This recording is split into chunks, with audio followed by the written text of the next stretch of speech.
विषय वस्तु है रीजनिंग में घन, ये विषय वस्तु। इससे पहले हम कुछ संरचनाएं देख लेते हैं। ये एक सरल रेखा है, सरल रेखा, लाइन। ये एक विमीय संरचना है।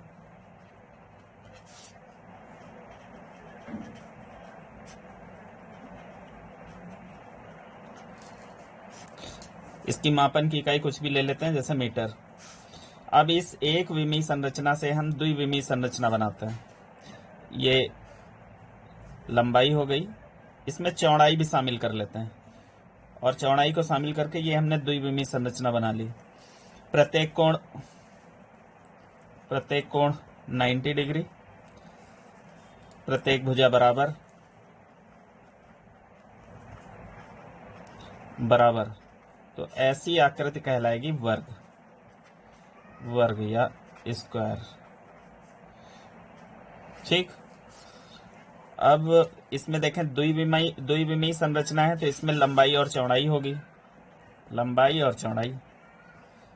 अब दोनों सभी भुजाएं बराबर हैं, तो लंबाई और चौड़ाई का तात्पर्य हो गया दोनों बराबर हैं, तो इसको हम लिख सकते हैं भुजा स्क्वायर। ये इसका क्षेत्रफल हो गया, वर्ग का क्षेत्रफल हो गया भुजा स्क्वायर। अब हम इसको तब्दील करते हैं त्रिविमीय संरचना में। इसमें ऊंचाई भी शामिल कर लेते हैं। ये हमने इसमें ऊंचाई भी शामिल कर ली। अब वर्ग से हमने त्रिविमीय संरचना बनाई है, सभी भुजाएं बराबर हैं, तो यह संरचना कहलाएगी घन, क्यूब। अब क्यूब में लंबाई भी है, चौड़ाई भी है और ऊंचाई भी है, जो इसके आयतन को प्रदर्शित करती, वॉल्यूम को, आयतन। चूंकि सभी बराबर हैं, इसलिए आयतन हो गया भुजा क्यूब। अगर इसकी मापन इकाई मीटर है, तो मापन इकाई मीटर क्यूब हो गई, इकाई इसकी मीटर स्क्वायर हो गई। अब घन से पूछे जाने वाले रीजनिंग में कुछ प्रश्न, और उनको हल कैसे करेंगे ये देखेंगे। अब एक प्रश्न है, एक 6 सेंटीमीटर भुजा का घन है, रंगीन घन है। ये रंगीन घन है। इसको 2 सेंटीमीटर भुजा वाले छोटे घनों में विभाजित किया जाना है,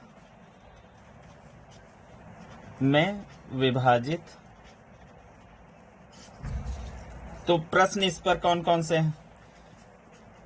एक तो पहला प्रश्न है छोटे घनों की संख्या, एक ये प्रश्न हो गया। दूसरा प्रश्न है 3 सतह रंगीन घन संख्या कितनी होगी। अगला प्रश्न है 2 सतह रंगीन घन संख्या कितनी होगी। तीसरा अगला प्रश्न है 1 सतह रंगीन घन संख्या क्या होगी। और पांचवा प्रश्न है बिना रंगीन सतह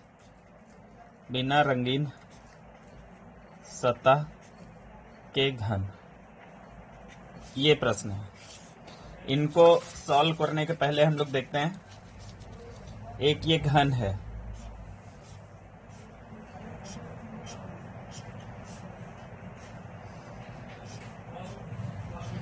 ये घन है। अब इस घन में देख लेते हैं, ये जो लाइनें दिख रही हैं आपको, इनको कोर कहते हैं। 4 कोर ये हो गई, फिर ये कोर, तो 4 टॉप पे हैं, 4 ऊंचाई के रूप में खड़ी हैं, 4 आधार पर हैं, तो कुल कोर कितनी हो गई। कोर होंगी 12। अब ये सतह है, तो कुल सतह कितनी हो गई 6। और कोने, ये कोने हैं, तो कुल को 4 कोने आधार पे, 4 टॉप पे, तो कुल कोने कितने हो गए 8। ठीक, अब हम लोग बात करते हैं कुछ फार्मूलों की।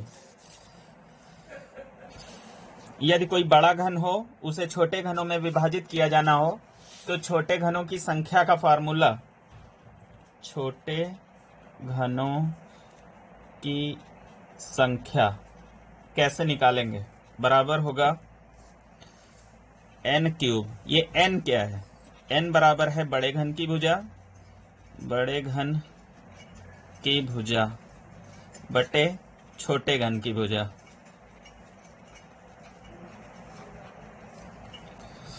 अब इसी प्रकार तीन सतह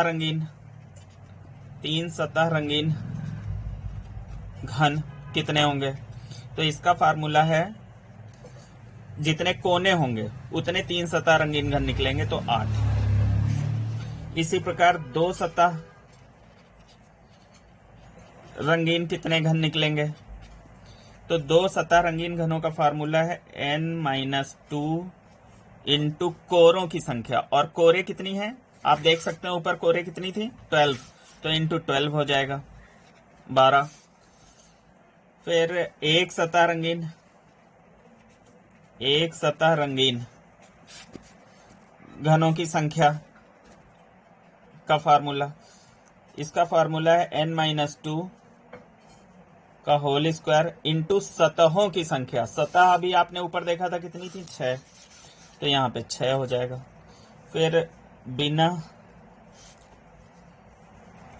रंगीन सतह के घनों की संख्या कितनी होगी? तो n-2 का होल क्यूब। अब हम देख लेते हैं, छोटे घनों की संख्या का फार्मूला है n क्यूब। तो n, पहले तो n निकाल लेते हैं। n कैसे निकलेगा? n है बड़े घन की भुजा बटे छोटे घन की भुजा। तो बड़ा घन था 6 सेंटीमीटर भुजा वाला और छोटा घन है 2 सेंटीमीटर भुजा वाला। तो n की वैल्यू कितनी निकली? 3। तो n की वैल्यू 3 निकल आई। अब छोटे घनों की संख्या n क्यूब है, तो ये 3 के ऊपर क्यूब कर देंगे, घात 3 लगा देंगे। अब इसको हल करेंगे तो 27 आएगा। तो छोटे घनों की संख्या कुल 27 हो जाएगी। अब तीन सतह रंगीन घन की संख्या, जितने कोने होते हैं आप देख रहे हैं फॉर्मूले में, तो उतने तीन सतह रंगीन होते हैं। तो तीन सतह रंगीन घनों की संख्या फिक्स है 8 हो जाएगी। दो सतह रंगीन सतह वाला फार्मूला था n-2 इंटू 12। तो n की वैल्यू है 3 - 2 इंटू 12 कर देंगे।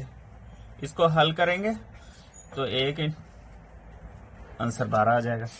फिर एक सतह रंगीन घन का फार्मूला है, एक सतह रंगीन घन के फार्मूला है n-2 का होल स्क्वायर इंटू 6। तो n की वैल्यू है 3 - 2, ये इतना हो गया, बराबर 6 आ जाएगा। ठीक, बिना रंगीन सतह का फार्मूला है n-2 का होल क्यूब। तो n-2 का होल क्यूब, n की वैल्यू है 3 - 2 का होल क्यूब कर देंगे, ये आ जाएगा इतना, 1 आ जाएगा। तो आपने देख लिया, बिना रंगीन सतह 1, एक सतह रंगीन 6, दो सतह रंगीन 12 और तीन सतह रंगीन 8।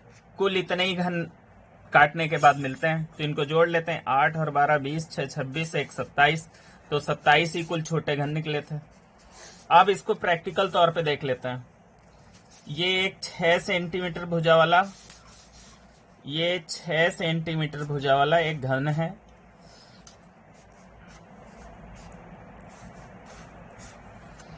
अब ये 6 सेंटीमीटर की भुजा है, इसको हमने काट लिया 2-2 सेंटीमीटर में। तो इस तरीके से प्रत्येक भुजा पर इस तरीके की कुछ संरचना बनेगी।